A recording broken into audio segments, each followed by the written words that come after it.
오늘은 마태복음 27장 나는 무죄하니 너희가 당하라 라는 제목으로 말씀을 함께 나누도록 하겠습니다.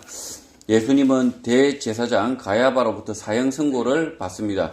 예수님의 사형 선고의 직접적인 이유는 대제사장이 예수님에게 하나님의 아들 그리스도냐고 물었을 때 그렇다라고 답했다는 것입니다. 그러나 예수님은 대제사장 가야바에게 이렇게 답한 사실이 없습니다. 가야바의 질문에 예수님의 답변은 내가 말하였다라는 것입니다. 예 아니오에서 예가 아니라 내가 말한 대로라는 것인데, 대제사장 가야바는 예수를 하나님의 아들 그리스도가 아니라고 부정을 해왔으나 자신이 해왔던 말을 뒤집어 예수가 자신을 하나님의 아들 그리스도로 칭하였다고 거짓말하고 이것을 신성모독죄로 억지 판결을 한 것입니다.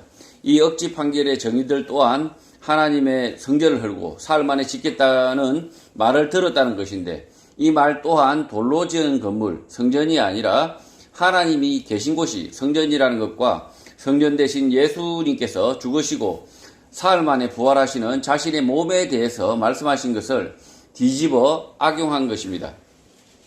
대제사장 가야바와 두 증인들은 들은 대로 말한 것이 아니라 이렇게 왜곡하여 거짓말을 하고 있는 것입니다.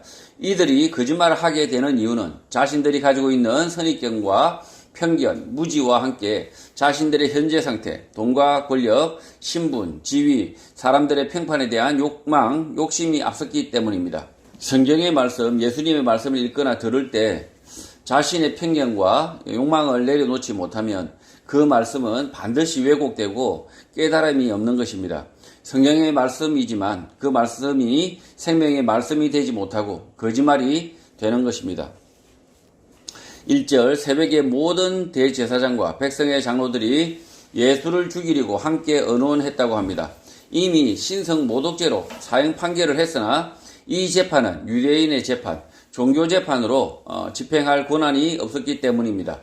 2절 결박하여 끌고 가서 총독 빌라도에게 넘겨주었다고 합니다.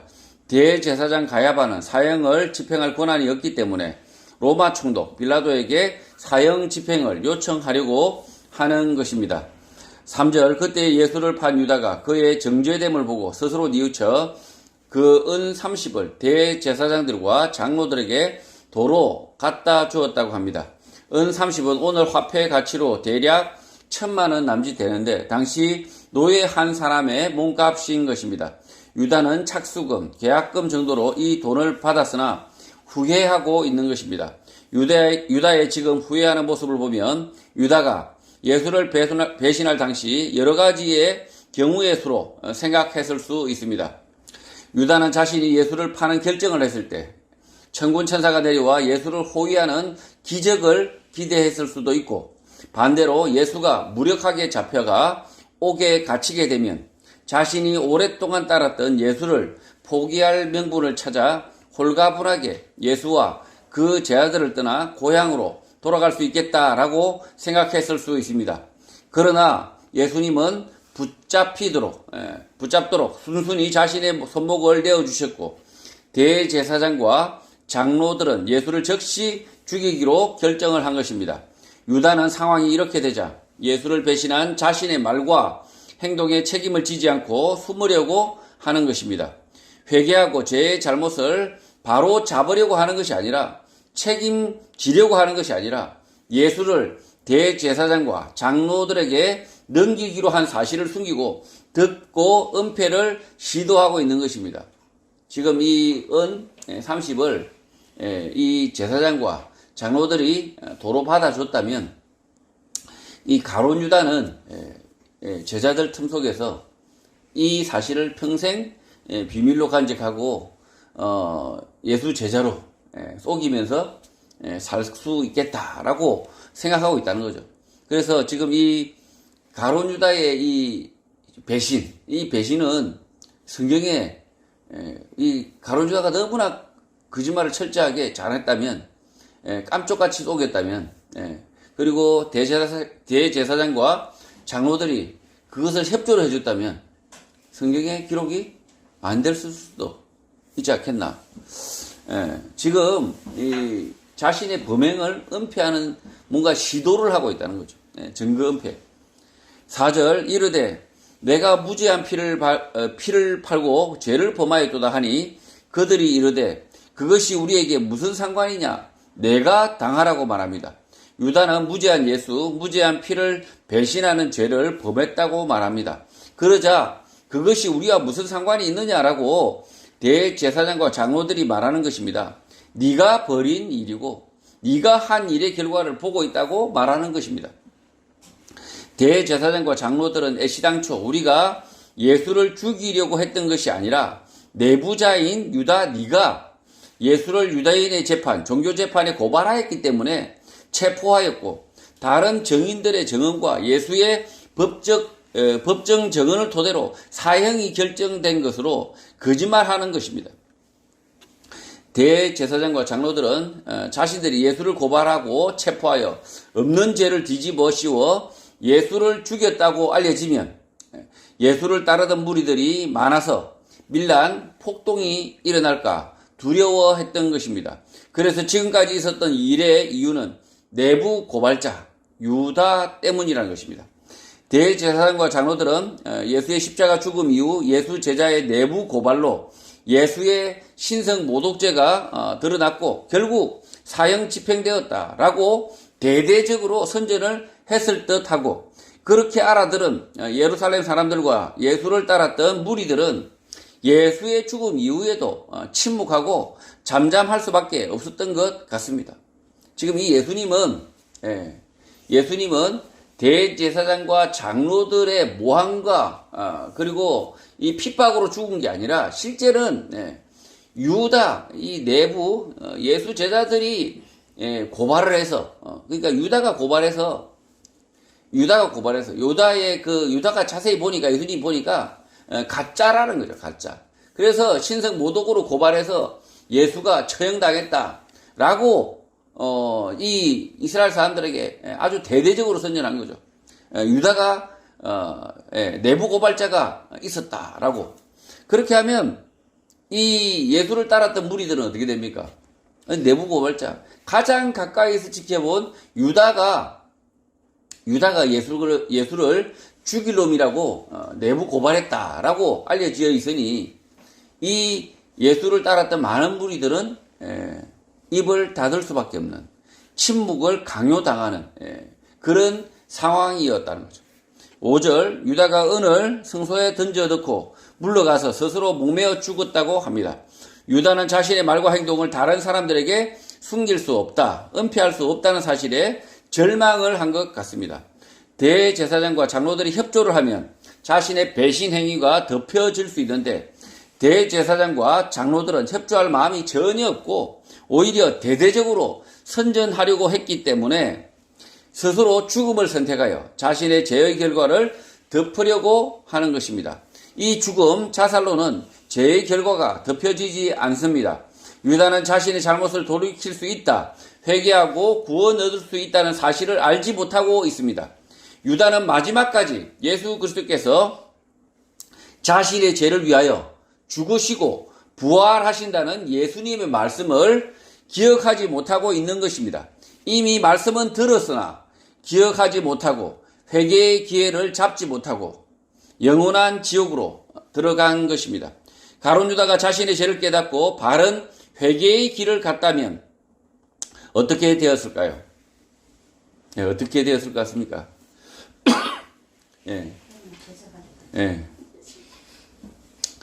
아마 베드로보다 더 훌륭한 제자가 되었을 수 있다는 거죠. 그러니까 세 번 부인한 이 베드로보다 훨씬 더 복음에 대해서 더 잘 깨닫는 아주 최고의 제자가 되었을 수 있다.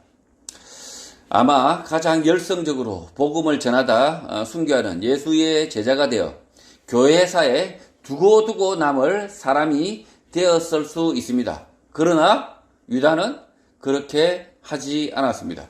6절 대제사장들이 그 은을 거두며 이르되 이것은 핏값이라 성전고에 넣어둠이 옳지 않다고 말합니다.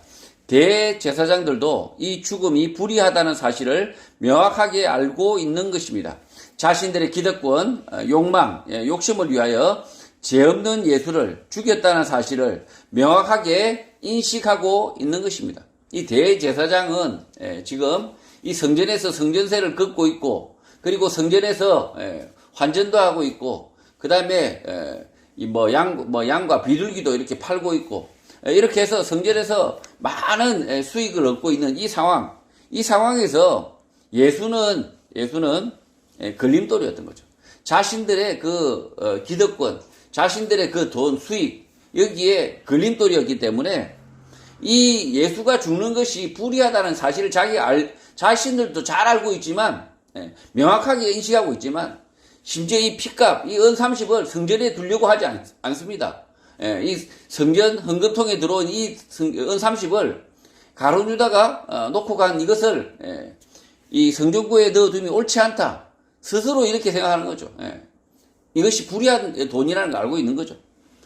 7절 의논한 후 이것으로 토기장이의 밭을 사서 나그네의 묘지를 삼았다고 합니다. 나그네의 묘지는 당시 갈 곳 없는 불쌍한 사람들이 죽으면 묻어주는 무연고 묘지 정도인 것입니다. 연고가 없는 묘지, 무연고 묘지라는 거죠. 공동묘지. 그러니까 우리 한국에도 보면 한국에서도 일단 아무런 연고가 없는 사람이 이렇게 쓸쓸하게 죽으면 국가에서 장례를 치르고, 그리고 그 뼈를 혹시 연고 있는 사람이 나타날까봐 뼈를 한 몇십 년간 보관하고 있습니다. 뭐 그런 것처럼 이 무연고 아무 연고가 없는 사람들을 이렇게 묻어주는 그런 묘지가 있었다는 거죠. 8절 그러므로 오늘날까지 그 밭을 피밭이라 일컫는다고 말합니다. 아람으로 피밭, 아켈다마로 공동묘지였던 이곳에 오늘날 수도원이 자리 잡고 있습니다. 9절 이에 선지자 예레미야를 통하여 하신 말씀이 이루어졌나니 일렀으되 그들이 그 가격 매겨진 자 곧 이스라엘 자손 중에서 가격 매긴 자의 가격 곧 은 30을 가졌다고 합니다. 이 말씀에 대한 여러 논란이 있습니다. 마태는 선지자 예레미야를 통하여 하신 말씀이라고 하였으나 이 말씀과 가장 근접한 말씀을 찾아보면 예레미야 뒤에 나온 선지자 스가랴에서 나오기 때문입니다. 스가랴 11장 13절입니다. 여호와께서 내게 이르시되 그들이 나를 헤아린 바 그 싹을 토기장이에게 던지라 하시기로 내가 곧 그 은 30개를 여호와의 전에서 토기장이에게 던지고. 스가랴에서 한 사람이 있는데 그 사람의 몸값을 은 30으로 정했고 그 은 30을 성전에서 토기장이에게 주는 장면이 나오게 됩니다. 마태는 이 말씀이 성취되었다라고 말하고 있는 것입니다. 이 말씀에서 사람의 몸값이 겨우 은 30으로 정해진 사람이 있는데 그 몸값은 토기장이 흙으로 빚은 그릇 값이라는 것입니다. 사람이 매우 값어치가 있어 보이나 흙으로 빚은 그릇, 질그릇이 될 수 있다라는 의미를 내포하고 있습니다. 그런데 마태는 지금 스가랴가 아니라 예레미야라고 말하고 있습니다. 왜 그렇게 말하고 있을까요? 마태는 가룟 유다가 받은 은 30이 결국 스가랴에 기록된 말씀이라는 것을 알았으나 이 말씀을 하는 스가랴 앞의 선지자 예레미야가 먼저 토기장이에 대한 예언의 말씀을 하였고 이 예레미야의 말씀을 연결하여 말하고 있다는 것입니다. 예레미야 18장 6절입니다. 여호와의 말씀이니라 이스라엘 족속아 이 토기장이가 하는 것 같이 내가 능히 너희에게 행하지 못하겠느냐. 이스라엘 족속아 진흙이 토기장이의 손에 있음같이 너희가 내 손에 있느니라. 사람의 값어치가 은 30이고 그 사람은 흙으로 빚어진 그릇, 질그릇과 같을 수 있다는 것입니다. 하나님 앞에서 사람은 토기장이의 손에 있는 질그릇 같을 수 있다는 것입니다. 10절 토기장이의 밭 값으로 주었으니 이는 주께서 내게 명하신 바와 같다고 말합니다.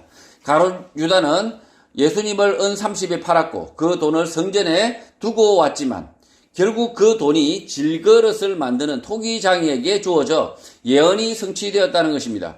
이 예언의 성취는 반드시 유다가 은 30에 예수를 팔아야 한다라는 필연적 성취를 말하는 것이 아닙니다. 유대 사회에서 이미 많은 노예들이 은 30에 팔리기도 하고 죽은 노예의 몸값을 은 30으로 보상을 하고 있었기 때문입니다. 마태가 이렇게 기록한 이유는 첫 번째, 하나님은 흙으로 그릇을 빚는 토기장이와 같고 우리는 질그릇인데 그 그릇이 깨어질 수 있고 그 깨어진 질그릇을 깨어지더라도 그 흙으로 다른 그릇이 될 수 있다. 회개하고 돌이켜 새 사람이 될 수 있다. 새 그릇이 될 수 있다라는 것이고, 두 번째, 가룟 유다는 자신의 잘못을 돌이키지 않고 자신이 토기장이에게 질그릇을 주문하고 그 질그릇의 가격을 은 30으로 정했는데 그 질그릇이 예수라는 것입니다.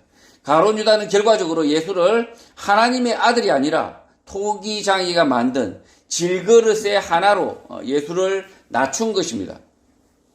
자신을 하나님이 빚으시는 질그릇으로 알아야 할 사람이 거꾸로 그리스도를 질그릇으로 여기고 돈을 지불하여 결과적으로 유다는 지옥에 간 것입니다. 마태는 가룟 유다가 가지고 있는 사람에 대한 잘못된 인식, 이해로 인하여 스스로를 질그릇을 토기장이에게 주문하는 사람, 자신의 인생과 운명에 대하여 모두 책임질 수 있는 사람으로 생각하고 있었으나 그렇지 않다라는 것입니다. 반대라는 것입니다. 사람은 스스로 인생, 운명에 대하여 완벽하게 책임질 수 있는 존재가 아닙니다. 토기장이가 빚은 질그릇, 하나님이 빚으시는 질그릇 같은 존재라는 것입니다. 그 질그릇이 잘못되어 깨어져도 하나님은 다시 그 질그릇을 깨어진 질그릇을 가지고 다시 흙으로 만들어서 다시 빚을 수 있다는 사실을 알아야 한다는 것입니다. 그러나 사람들은 그렇게 생각하지 않습니다. 자신의 운명은 자신이 결정하고 자신의 잘못, 죄악에 대한 대가, 책임을 모두 지고 살 수 있다고 생각하지만 정반대입니다. 책임 못 지는 존재입니다. 자신의 죄에 대한 책임을 모두 지고 갈 수 없기 때문에 예수 그리스도를 의지해야 하는 것입니다.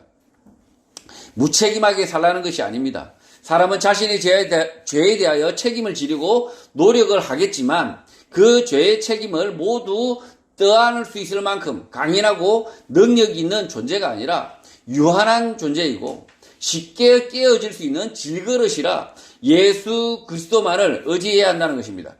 가룟 유다의 자살, 죽음을 운명적, 필연적으로 생각하는 사람들이 있습니다. 잘못 이해한 것입니다. 가룟 유다의 배신과 죽음은 결과적으로 선지자들의 예언의 성취로 드러나지만 이 배신과 죽음은 모든 사람들에게 해당되는 것입니다. 사람이 자신의 인생을 자신이 정하고 있다. 자신이 책임지고 있다. 죄의 문제도 모두 자신이 감당할 수 있다라고 믿고 산다면 선지자들의 예언대로 그렇게 살다 가게 되고 결과적으로 예수와 관계없는 사람, 예수를 팔은 가룟 유다와 같은 사람으로 지옥에 가는 것입니다. 지금 자신을 어떻게 생각하느냐? 자신을 어떻게 생각하느냐? 첫 번째 질문이죠. 자신을 어떻게 생각하느냐?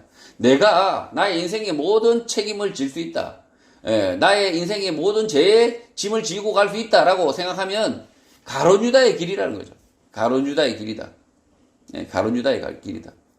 그러나 모든 것은 예수님이 다 책임져 주십니다. 이렇게 하면 구원파 누굽니까?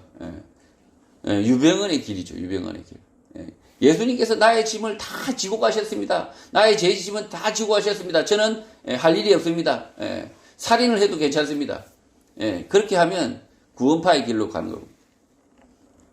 지금 이 가룟 유다는 자신의 죄악의 문제까지 자기가 스스로 책임을 지고 자기의 인생은 자기가 결정하고 살아갈 수 있다라고 생각했지만 아니라는 거죠.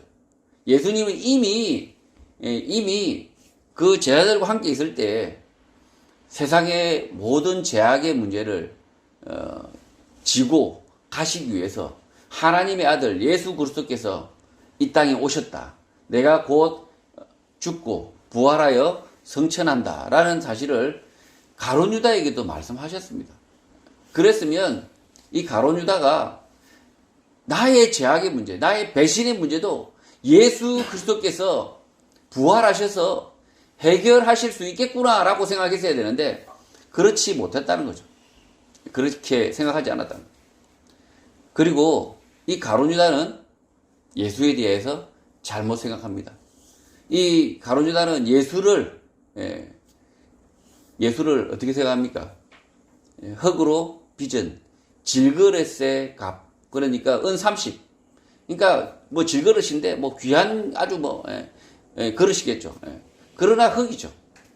예수님을 흙과 같은 존재, 인생 사람 같은 존재, 그러니까 질그릇 같은 사람으로 예수를 끌어내린 거죠. 이 은 30에 판 이 가룟 유다는 예수 그리스도를 하나님의 아들에서 사람으로, 질그릇 같은 사람으로 끌어내렸다.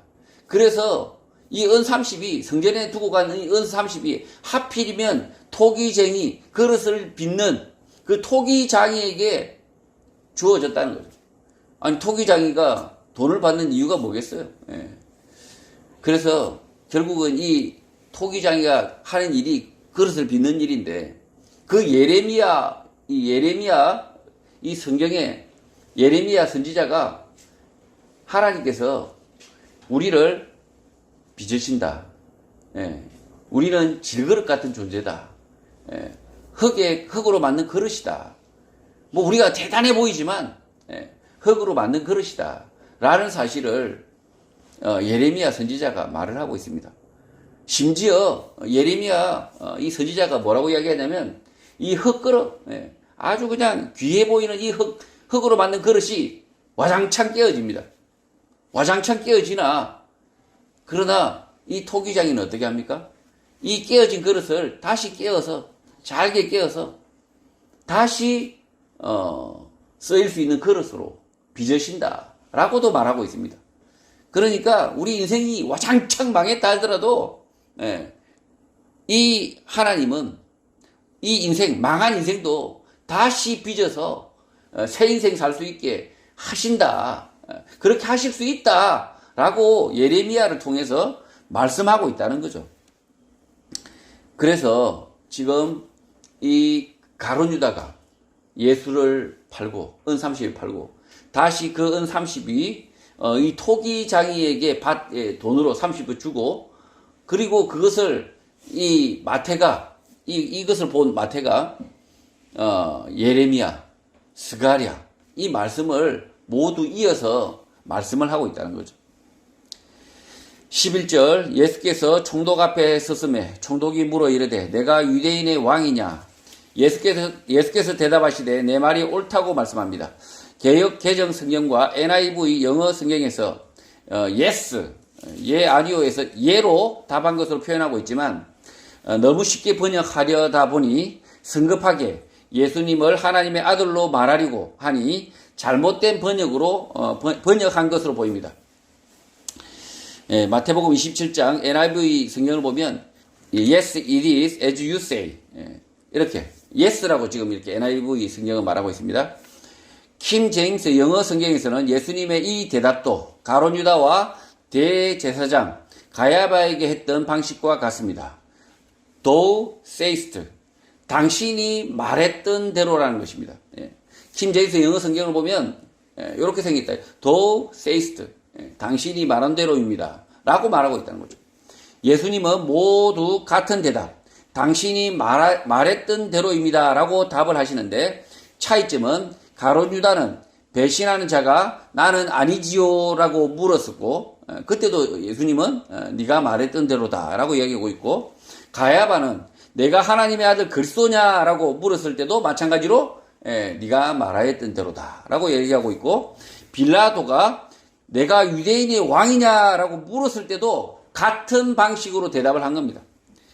빌라도 네가 방금 내가 유대인의 왕이냐고 물었을 뿐, 예수님의 대답은 내가 그렇게 물었을 뿐이다 라고 답하고 계신 것입니다. 예수님은 유대인의 왕으로 인정하거나 자처하신 일이 없습니다. 유대인의 왕이 되시려고 한 일도 없습니다. 유대인의 왕이냐라는 질문에 대한 대답으로 yes, 예라고 답을 했다고 생각하면 잘못 알고 있는 것입니다. yes, 예라는 확실한 대답을 빌라도가 들었다면 빌라도는 조금도 고민하지 않고 바로 대제사장과 장로들의 말대로 예수를 사형에 처했을 것입니다. 그러나 빌라도는 예수님의 답변을 듣고 고민을 거듭하고 있는 것입니다. 지금 예수님이 네가 유대인의 왕이냐 그랬는데 빌라도가 물었는데 맞다 이랬으면 어떻게 했을 것 같습니까? 로마에 반역한 자잖아요. 유대인의 왕이 지금 로마 황제가 임명도 안 했는데 자신을 유대인의 왕으로 이렇게 자처를 하면 반역자죠. 로마의 반역자고 이미 사형시켜도 아무 군말 없이 사형해도 군말 없을 그런 죄인이 되는 거죠. 그래서 예수님이 yes라고 대답을 했다면 빌라도는 전혀 주저하지 않습니다. 한치의 고민도 없이 바로 사형 판결하고 아주 그냥 홀가분한 마음으로 예수를 십자가에 못 박았을 겁니다. 그런데 지금 빌라도는 예수님의 이 답변을 듣고 고민을 하고 있는 거죠. 지금 이 예수님의 이 대답은 내가 그렇게 말했다라는 이 대답은 예스가 아니라는 거죠. 예스가 아니다. 누가 들어도 예스가 아니라는 거죠. 그런데 지금 이 분위기는 어떻습니까? 똑같은 방식으로 이렇게 계속 흘러오고 있는 거죠.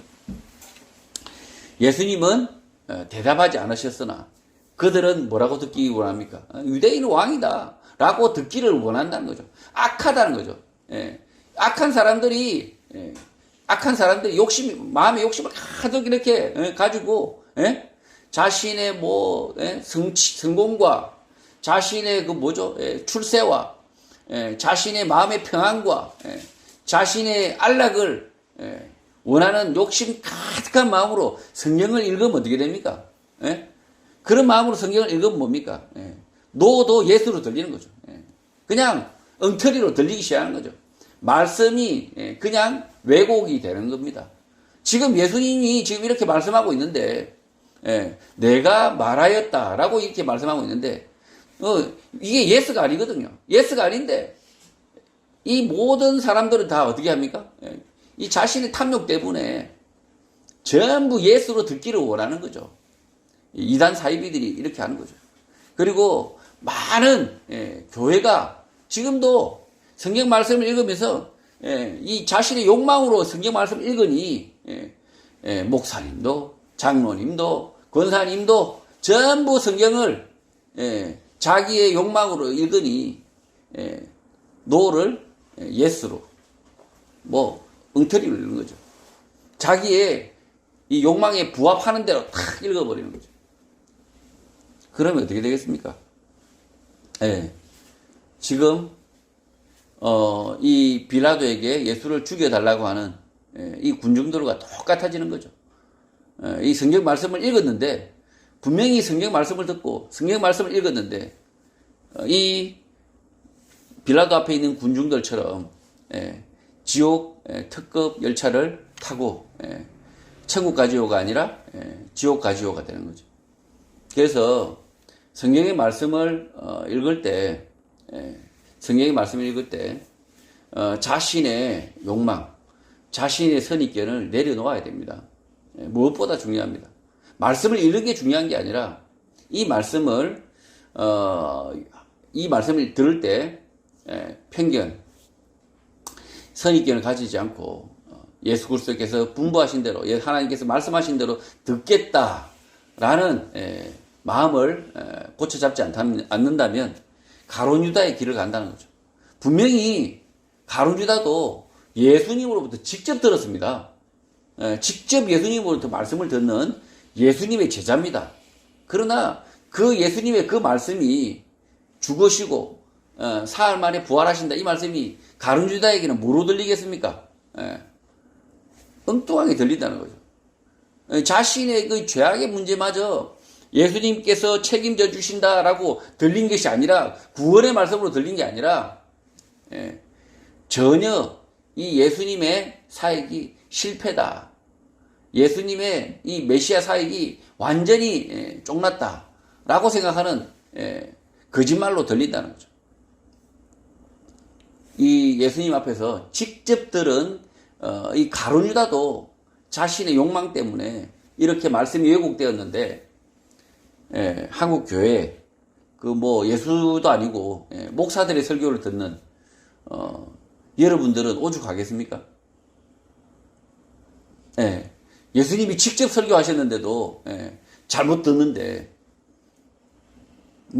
교회, 평범한 이 교회에 모여있는 성도들은 오죽하겠습니까? 그래서 이 말씀을 대할 때 정말 이 말씀을 대할 때 왜곡 없이 편견 없이 나의 욕망을 투영해서 읽지 않으려고 기도하고 말씀을 듣고 말씀을 읽고 그 말씀을 내내 묵상하고 그 말씀을 통해서 깨달으려고 하나님의 은혜를 입으려고 노력해야 된다는 거죠. 기도해야 된다는 거죠. 12절 대제사장들과 장로들에게 고발을 당하되 아무 대답도 아니했다고 합니다. 대제사장과 장로들은 예수님의 대답을 듣고 유대인의 왕이라고 말했다. 자신이 방금 들었다라고 거짓말을 거듭했다는 것입니다. 당시 로마 치하에서 가장 유대인의 편을 들어야 할 대제사장과 장로들이 로마의 편에 서서 예수를 로마에 항적하는 유대인의 왕이라고 고발하고 있었던 것입니다.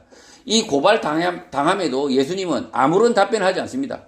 내가 유대인의 왕이다 라고 말한 사실이 없고 빌라도가 그렇게 질문했을 뿐인데 대제사장과 장로들은 예수가 그렇게 말했고 그들이 들었다라고 거짓말하는 것입니다. 지금 대제사장과 장로들은 사실은 예수님 편 들어야 됩니다. 예수님 편 들어야 돼요. 왜냐하면 이 대제사장과 이렇게 이 장로들이 지금 예수님은 이 로마에 대항하라, 항적하라 이렇게 가르치신 적이 없어요. 그러니까 이 대제사장과 이 장로들이 로마에 빌붙어서 친로마해서, 그래서 한마디로 친일해서 친로마 부역을 해서 자신들이 기득권을 지켜왔지 않습니까? 이 대제사장과 장로들은. 그러면 예수님은 로마와 이렇게 항적하고 싸우라라고 이렇게 무력으로 싸우라라고 이렇게 가르치신 것이 아니기 때문에 예수님을 감싸야 되는 겁니다. 그리고 이 예수님은 유대인이지 않습니까? 같은 동족이지 않습니까? 그래서 이 유대인 편이 되어야 되는데 반대로 예수를 지금 로마에 팔아넘기고 있다는 거죠. 팔아넘기고 있다. 전혀 반대로 행동하고 있다는 거죠. 13절 이에 빌라도가 이르되 그들이 너를 쳐서 얼마나 많은 것으로 증언하는지 듣지 못하느냐라고 묻습니다. 빌라도는 여기 앞에 있는 대제사장과 장로들이 전부 거짓 증언을 하고 있어서 분노가 치밀어 오를 텐데 너는 듣지 못했느냐? 왜 항변을 하지 않느냐라고 물은 것입니다. 14절 한마디도 대답하지 아니하시니 총독이 크게 놀라워했다고 합니다. 빌라도는 방금까지 예수님이 뻔히 하지도 않은 말에 대한 온갖 모함을 받으면서 분노하거나 항변하지 않는 예수님에 대하여 놀라워하는 것입니다. 이 장면은 이사야 53장 7절에 이미 예언되어 있습니다. 이사야 53장 7절입니다. 그가 곤욕을 당하여 괴로울 때에도 그의 입을 열지 아니하였으며 마치 도수장으로 끌려가는 어린 양과 털 깎는 자 앞에서 잠잠한 양같이 그의 입을 열지 아니하였도다. 예수님은 도수장에 끌려가는 어린 양과 털 깎는 자 앞에서 잠잠한 양같이 그의 입을 열지 않는 것입니다. 십자가 죽음을 피하기 위하여 변명하거나 항변하지 않는 것입니다. 예수님은 우리 죄를 대신 지기 위하여 십자가의 길을 묵묵히 걸어가신 것입니다. 15절 명절이 되면 총독이 무리의 청원대로 죄수 한 사람을 놓아주는 전례가 있었다고 합니다. 총독 빌라도는 이 재판의 결과를 알고 있었습니다. 유대인의 왕이라고 인정을 하면 사형 판결을 해야 했고 집행을 해야 합니다. 그러나 빌라도는 이 사형 집행을 하지 않으려고 합니다. 유월절에 죄수 한 사람을 놓아주는 전례를 쫓아서 예수를 방면하려고 하는 것입니다. 16절 그때에 바라바라 하는 유명한 죄수가 있었다고 합니다. 바라바는 강간범, 살인범과 같이 파렴치범일 수도 있고 로마 식민지 하에서 이스라엘 독립을 꿈꿔 로마 군인을 죽인 반로마, 반정부 인사, 반정부 투사, 정치범일 수 있습니다. 유대인들은 예수 대신 결과적으로 이 바라바를 선택하는데, 바라바가 파렴치범이라면 예수를 죽이기 위하여 파렴치범을 살려주는 악행을 하는 것이고, 정치범이라면 이스라엘 독립 재건을 위하여 싸우지 않는, 예수를 넘겨주고 독립투사 바라바를 살리는 명분이 있는 결정이 되는 것입니다.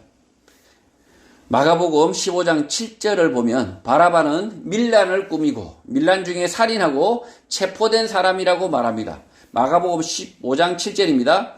밀란을 꾸미고 그 밀란 중에 살인하고 체포된 자 중에 바라바라 하는 자가 있는지라. 결국 바라바는 이스라엘 왕국의 재건을 꿈꾸는 혁명 지도자, 독립투사로 보는 것이 더 맞을 것 같다는 거죠. 그가 밀란의 우두머리였기 때문에 그를 선택하면 예수는 이스라엘 왕국 재건의 소극적인 인물로 몰아서 예수 죽음을 합리화하여 예수를 따르는 무리들을 침묵하게 할 수 있는 것입니다. 친로마 성향의 대제사장과 장로들이 반로마 성향의 이 유대 대중들에게 아부아첨하는 것입니다. 17절 그들이 모였을 때 빌라도가 물어 이르되 너희는 내가 누구를 너희에게 놓아주기를 원하느냐, 바라바냐 그리스도라 하는 예수냐라고 묻습니다. 18절 이는 그가 그들의 시기로 예수를 넘겨준 줄 알았다고 합니다. 예수는 죄가 없고 대제사장과 장로들이 예수를 죽이고자 하는 이유는 자신들의 이익 문제, 시기 때문이라는 것을 뻔히 알고 있어서 예수를 놓아주고자 이렇게 물었다는 것입니다. 실제 바라바는 로마에 저항하는 반로마 투사로 친로마 성향인 대제사장, 장로들이 지지할 수 없는 인물이라 예수를 풀어줄 수 있으리라고 생각했던 것입니다. 19절 총독이 재판석에 앉았을 때에 그의 아내가 사람을 보내어 이르되 저 옳은 사람에게 아무 상관도 하지 마옵소서. 오늘 꿈에 내가 그 사람으로 인하여 애를 많이 태웠다고 말합니다. 빌라도의 아내도 예수를 옳은 사람으로 알고 있고 아무 상관도 하지 말라고 남편 빌라도에게 말을 전달하고 있는 것입니다. 빌라도의 아내가 사람을 보내어 말을 전달하는 이유는 그가 최근 꿈에 예수로 인하여 많은 것을 겪었다, 심상치 않은 꿈을 꾸었기 때문이라고 합니다. 성경에서 꿈의 의미를 상황, 맥락과 상관없이 너무 심각하게 또는 너무 가볍게 보는 것은 옳은 이해, 태도가 아닙니다. 단순히 우리가 꾸는 평범한 꿈일 수도 있고 믿음의 선조들에게 보여주시는 하나님의 암시, 그림자일 수도 있습니다. 요셉은 꿈을 꾸게 되는데 자신의 볕단에 아버지와 그 형제들의 단이 모두 절하했다는 꿈을 꿉니다. 이 꿈을 꾼 날 이후 이 꿈은 훗날 요셉이 애굽의 총리가 되어 아버지와 형제들을 만나 절할 때의 모습, 현실이 됩니다. 그러나 요셉은 이 꿈 때문에 형제들로부터 미움을 받고 죽임을 당하려다가 가까스로 애굽의 노예로 팔려가 목숨을 건진 것입니다. 자신에 대하여 근거 없는 우월감으로 꿈을 맹신하거나 자랑하면 요셉처럼 개고생을 실컷 할 수도 있고 그 고생 끝에 하나님이 보여준 그 꿈대로 요셉은 애굽의 총리로 아버지와 형제들은 소수 부족장과 그 형제들로 만나 요셉에게 절하며 만나기도 한다는 것입니다. 그래서 꿈은 지나치게 맹신하거나 의존할 것도 아니지만 가끔 앞으로 되어질 일의 암시, 그림자일 수도 있다는 것입니다. 지금 요셉의 경우로 보더라도 이 꿈을 맹신하고 따르고 이렇게 하라고 이렇게 이 꿈에 우리에게 꿈을 주신 게 아니라는 거죠. 우리의 환상, 꿈을 이걸 맹신하고 쫓으라고 이게 주신 게 아니라 이 쫓으라고 주신 게 아니라 이 꿈이 아니라 우리는 더 현실에 하나님 말씀에 더 충실해라는 거죠. 더 충실해야 된다. 그러나 이 꿈도 무시하지 못하는 게 이 하나님의 암시, 그림자일 수 있다는 거죠. 근데 너무나 꿈에 막 이렇게 좌지우지 되는 사람이 있습니다. 꿈을 아주 맹신하는 사람이 있습니다. 요셉이 어떻게 됐습니까? 그 꿈을 꾸고 어떻게 됐습니까? 오히려 더 비참하게 죽을 뻔했습니다. 애굽의 노예로 팔려갔습니다. 그 꿈 때문에. 그러니까 그 꿈을 붙잡아야 된다. 막 꿈을 막 꾸었으면 막 이렇게 대죽 꿈 꿨으면 꼭 로또로 사야 된다. 이렇게 그리스도인들이 알면 안 된다는 거죠. 잘못됐다는 거죠. 꿈은 꿈일 뿐이고 우리에게 주어진 하나님의 말씀, 기록된 말씀을 더 열심히 쫓아야 된다는 거죠. 20절 대제사장들과 장로들이 무리를 권하여 바라바를 달라하게 하고 예수를 죽이자 하게 하였다고 합니다. 대제사장과 장로들이 모은 이 무리들을 선동하지 않았다면 친로마 성향의 이 사람들은 반로마 성향의 바라바를 살려달라고 말하지 않습니다. 그러나 대제사장과 장로들은 자신들의 정치적 성향, 태도와 다르게 바라바를 살려달라고 요청하는 것입니다. 무리들은 예수를 죽이기 위하여 억지로 바라바를 달라고 하는구나 라고 알고 있는 것입니다. 대제사장과 장로들의 지령, 선동을 받지 못한 사람은 무리 가운데서 바라바가 자신들의 정치적 성향과 반대이기 때문에 그를 살려달라고 하는 사람들에 대하여 의아하게 생각했을 수 있습니다. 이렇게 지금 우리 대한민국 정치 지형에서 보면 국민의힘 당 당원들이 이재명을 살려달라라고 외치는 거하고 똑같은 거죠. 이 국민의힘 당 지도부가 선동을 해가지고 이 이재명을 살려달라라고 지금 말하고 있는 이재명을 감옥에 보내면 안 된다 이렇게 말하고 있는 그런 처지라는 거죠. 지금 보면 이 바라바는 로마에 항적하다가 밀란을 일으키다가 체포된 사람입니다.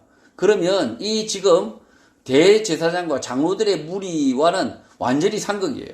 완전히 상극인데 이 아주 그냥 혁명이지 않습니까? 혁명. 이 로마에 부역하는 저 나쁜 새끼들이 누굽니까? 대제사장과 장로들입니다. 바라바 입장에서 보면 아주 흉악한 놈들이 친로마 부역자들, 이 자들이 대제사장과 장로들인데 이 바라바를 살려달라라고 이 대제사장과 이 장로들이 몰래 지령을 내리고 있다는 거죠. 대놓고 지령밖에 선언하는 게 아니라 몰래 지령하고 있다. 왜?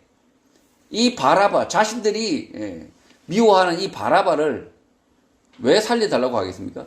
예수를 죽이기 위해서. 예수를 죽이기 위해서 이들은 자신들과 가장 자신들을 배척하는 이 바라바를 오히려 살려달라라고 주장하고 있다는 거죠. 21절 총독이 대답하여 이르되 둘 중에 누구를 너희에게 놓아 주기를 원하느냐 이르되 바라바라고 말합니다. 대제사장과 장로들이 선동한 대로 바라바를 살려주고 예수를 죽이라고 합니다. 지금 이 예수를 바라바를 살려달라 이렇게 이 무리들이 하고 있는데 이 제사장들한테 지령을 못 받은 멍청한 제사장파들이 이상한데? 바라바는 우리 적인데? 이렇게 생각하면서 일부 소수가 바라바를 죽여라! 이러고 있을 수도 있죠. 그러나 예수를 살려달라 소리는 못했을 것 같습니다. 예수를 살려달라 소리 못하고. 그래서 지금 이 빌라도의 법정 안에서는 바라바를 살려주세요라는 목소리도 있었을 거고, 바라바를 죽여주세요라는 목소리도 동시에 있었을 것 같지만, 결국은 뭡니까? 이 모든 목소리, 함성이 바라바를 살려달라라는 소리로 파묻혔을 거라는 거죠. 22절 빌라도가 이르되 그러면 그리스도라 하는 예수를 내가 어떻게 하랴? 그들이 다 이르되 십자가에 못 박혀야 한다고 말합니다. 살인을 저지른 바라바를 살려주는 것과 예수를 죽이는 것은 동시이행 조건이 아닙니다. 동시이행 조건이 아닙니다. 그러니까 바라바를 살려주면 반드시 예수를 죽여야 된다는 게 아니라는 거죠. 바라바를 살려주고 예수도 채찍을 때리고 살려주거나 감옥에 가뒀다가 풀어줄 수 있다라는 것입니다. 그러나 군중들은 예수를 십자가에 못 박으라고 요구합니다. 지금 이 바라바를 살려달라 그럴 수 있죠. 자기들하고 정치적 견해와 성향은 달리하지만 이 바라바는 유대인이니까 같은 동족이니까 바라바를 살려주세요라고 말할 수 있지만 그러나 지금 이들은 동시에 뭐라고 이야기하고 있습니까? 예수는 상관이 없습니다. 한 명이 산다고 해서 예수가 무슨 처벌을 받든지 상관없는데 이들이 그 바라바를 살려달라 이렇게 바라바를 살려달라 이렇게 해서 바라바를 살려주니 그러면 예수는 어떻게 할까 이렇게 하니까 십자가에 못 박으라고 난리를 치는 거죠.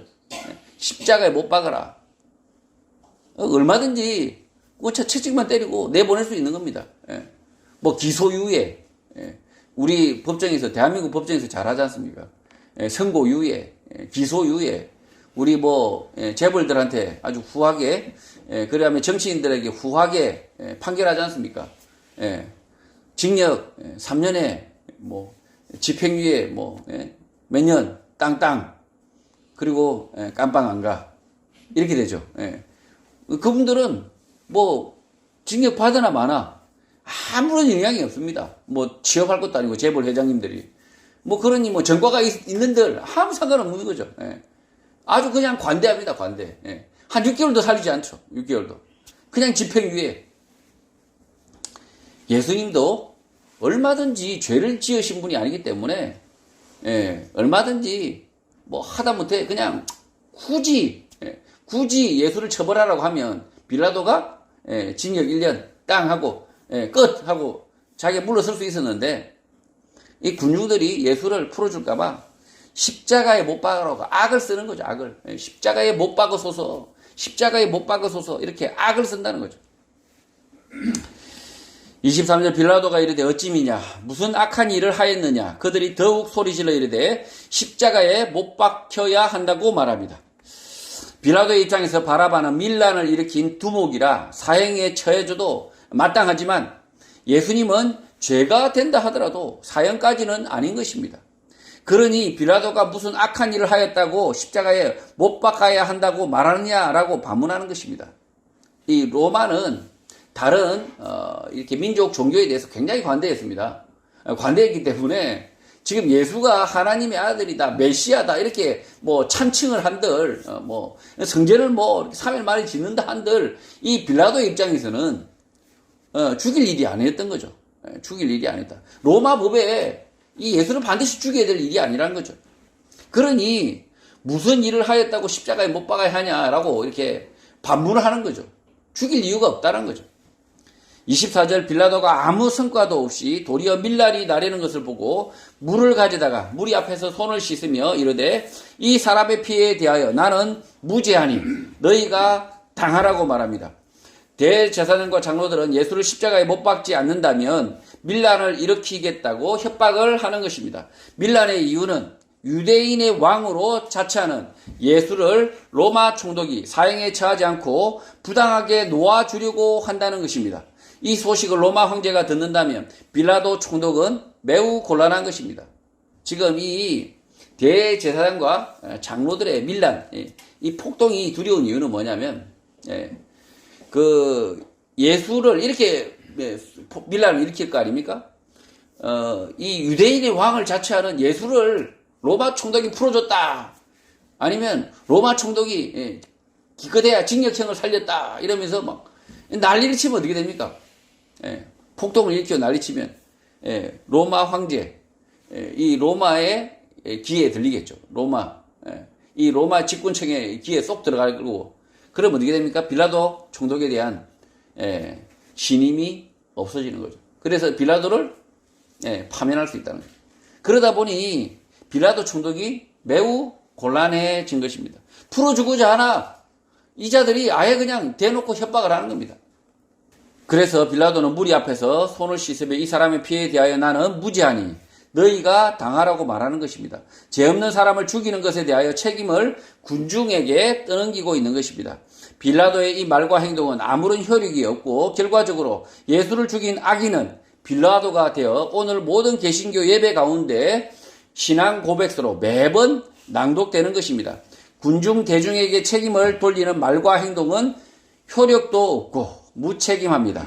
이런 말과 행동을 하면 안 됩니다. 사람은 누구나 살다 보면 시험을 당하게 되고 그 시험의 순간에 자기가 할 수 있는 최선을 다해야 하고 그 책임을 져야 하는 것입니다. 피하려고 하면 안 되는 것입니다. 책임을 피하려고 하다가 악인의 대명사가 된 사람은 빌라도뿐만 아니라 한국의 세월호 선장 이준석도 있습니다. 사고로 배가 전복이 되어서 여러 사람이 불가피하게 죽는다 하더라도 최선을 다해서 책임을 지려고 했다면 악인의 대명사가 아니라 불행한 사고를 당하였으나 극복하려고 노력한 사람, 한계가 있는 한 사람으로 남아설 수 있습니다. 그러나 위기 속에 자신의 책임을 회피하려다가 죽은 모든 사람에 대한 책임, 다른 사람의 죄의 책임까지 모두 뒤집어 쓴 것입니다. 지금 이 죄의 책임을 이 군중들에게 다른 사람들에게 던지는 이것은 실제 효력도 없다는 거죠. 당신들 탓입니다라고 이렇게 말한들 의미가 없다는 거죠. 그렇다고 해서 책임이 전가되지 않는다는 거죠. 아무 쓸데없는 짓이라는 거죠. 그래서 저희가 사도신경 외울 때마다 어떻게 이야기합니까? 빌라도에게 고난과 재판을 받으시고 예수 그리스도는 죽으셨다라고 우리가 계속 빌라도라고 이야기하고 있습니다. 이 이야기를 우리가 사도신경을 이렇게 묵상하고 다시 외운다면 그리스도인들은 마땅히 책임지는 삶을 살아야 된다는 거죠. 자신의 일에 무책임한 사람들이 있습니다. 무책임한 사람들. 남탓하는 사람도 있어요. 남탓. 특히 정치 문제에 대해서 굉장히 남탓을 잘합니다. 대한민국 이 정치가 썩은 것은 다 남의 탓이고 내 탓은 1도 없다. 나의 탓은 1도 없다. 이렇게 사는 성도들은 어떤 사람입니까? 빌라도 같은 사람이에요. 빌라도 같은 사람. 나에게도 조금의 책임이 있다. 적어도 나에게 내가 모든 이 대한민국이 이렇게 부패하고 타락한 책임이 모두 나에게 있다라고 생각하라고 말하는 게 아닙니다. 자기도 이 타락한 이 한국 현실, 부패한 현실에 조금의 책임이 있다. 5천만 분의 1은 책임이 있다. 라고 깨닫는 것이 그리스도인이라는 거죠. 이런 깨달음이 없으면 빌라도라는 거죠, 빌라도. 그냥 남들에게 책임을 전가하려고 하는, 그렇다고 책임이 전가되지도 않습니다. 무책임한 사람이 된다는 거죠. 25절 백성이 다 대답하여 이르되 그 피를 우리와 우리 자손에게 돌리라고 말합니다. 군중 대중이 이렇게 대답을 한들 아무런 의미가 없습니다.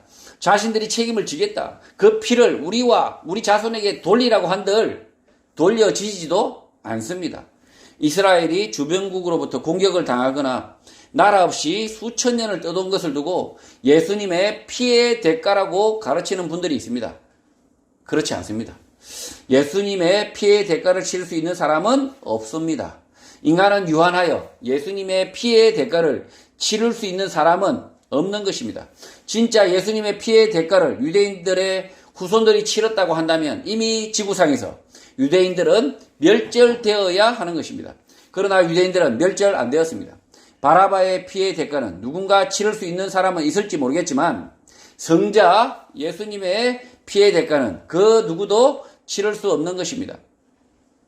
지금 이 사람이 죽으면 교통사고로 죽으면 대가를 치르죠. 자동차 보험회사가 2억 원을 물어주죠. 과실로 사고로 죽으면 2억 원에서 한 3억 원 이렇게 대가를 치릅니다. 그러나 지금 이 성자 예수님, 하나님의 아들 예수 그리스도의 죽으심의 대가는 그 누구도 치를 수 없다는 거죠. 억만금을 주어도 그것은 치를 수 없는 것이라는 거죠. 26절 이에 바라바는 그들에게 놓아주고 예수는 채찍질하고 십자가에 못 박히게 넘겨주었다고 합니다. 책임, 개런티라고 하죠. 개런티는 굳은 약속, 보장하다, 품질을 보증하다라는 의미의 단어입니다. 개런티가요. 이 보장은 보통 돈이나 보험 증서로 합니다. 빌라도는 자신의 책임을 벗기 위하여 잊지도 않은 유대인들의 보장, 유대인들의 개런티를 덥석 물고 예수를 죽이도록 넘겨준 것입니다. 무고한 예수의 죽음이 문제가 된다고 하더라도 실제 이 군중들은 외면할 게 뻔한 것입니다. 광우병 촛불과 세월호 촛불과 같은 군중들의 주장과 약속은 문제가 생기면 없는 것과 마찬가지입니다. 자신들의 말과 행동으로 그것이 문제가 되더라도 나라가 엉망이 되든 말든 상관을 하지 않는 것입니다. 무책임한 것입니다. 성도는 무리, 군중, 대중으로 무엇을 책임지겠다고 거짓말하면 안 됩니다. 자신이 질 수 있는 책임, 자신의 책임 아래에 있는 것만 약속하고 그것을 지키기 위해 노력해야 하는 것입니다. 로마 총독 빌라도는 대제사장과 장로들의 선동으로 모든 책임을 자신에게 돌리라는 군중들의 말이 거짓말인 줄, 의미가 없는 줄 뻔히 알고 있었으나 이 재판의 모든 책임이 자신에게는 없다는 거짓말에 호응하는 대중, 군중에게 떠넘긴 것입니다. 결국 나는 무죄한 예수의 피해에 대하여 책임이 없다라는 빌라도의 거짓말을 군중 대중들이 적극 옹호, 비호를 하는 것입니다.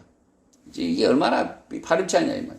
예, 지금 이 빌라도가 나는 죄가 없다라고 하니까 이 대중들이 뭐라고 이야기하고 있는 겁니까? 예, 맞습니다. 빌라도는 죄가 없습니다라고 막 박수치고 막 이렇게 하는 거죠.